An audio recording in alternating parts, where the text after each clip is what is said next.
Are you ready? ఒకప్పుడు ఓ చిన్న గ్రామంలో రాము అనే బాలుడు ఉండేవాడు. అతడి కుటుంబం చాలా పేద. రోజూ పొద్దున్నే లేచి గడ్డి కోసేవాడు, జంతువులకు మేత వేసేవాడు, వృత్తిపరంగా చిన్న చిన్న పనులు చేసేవాడు. కాని ఎంత కష్టపడినా అతడి తల్లిదండ్రులు అతన్ని తప్పుపట్టేవాళ్లు. ఏం చేస్తున్నావో తెలియదు, మన పరిస్థితి మారట్లేదు అని తల్లిదండ్రులు రోజూ అతనిపై కోపంగా మాట్లాడేవారు.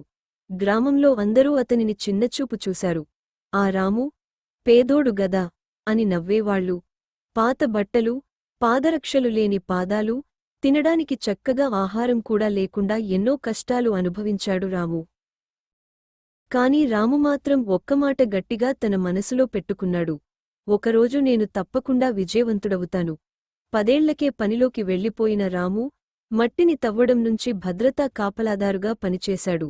చిన్న వయసులోనే పట్టుదలతో పనిచేశాడు. రాత్రిపూట చదివాడు, రోజూ పనిచేశాడు. కొన్నాళ్ల తర్వాత ఓ చిన్న వ్యాపారం ప్రారంభించాడు. పప్పులు, కూరగాయల వ్యాపారం. ఆ వ్యాపారంలో నిజాయితీగా, కష్టపడి పనిచేశాడు. నెమ్మదిగా వ్యాపారం పెరిగింది. వ్యాపారం నుంచి వచ్చిన లాభంతో పక్క గ్రామాల్లో కూడా షాపులు పెట్టాడు. తన చురుకుదనం, తెలివితేటలతో కోట్లాధిపతిగా మారిపోయాడు.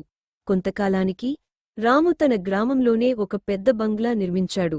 అందంగా, ఆధునికంగా నిర్మించిన ఆ ఇల్లు అందరి దృష్టిని ఆకర్షించింది.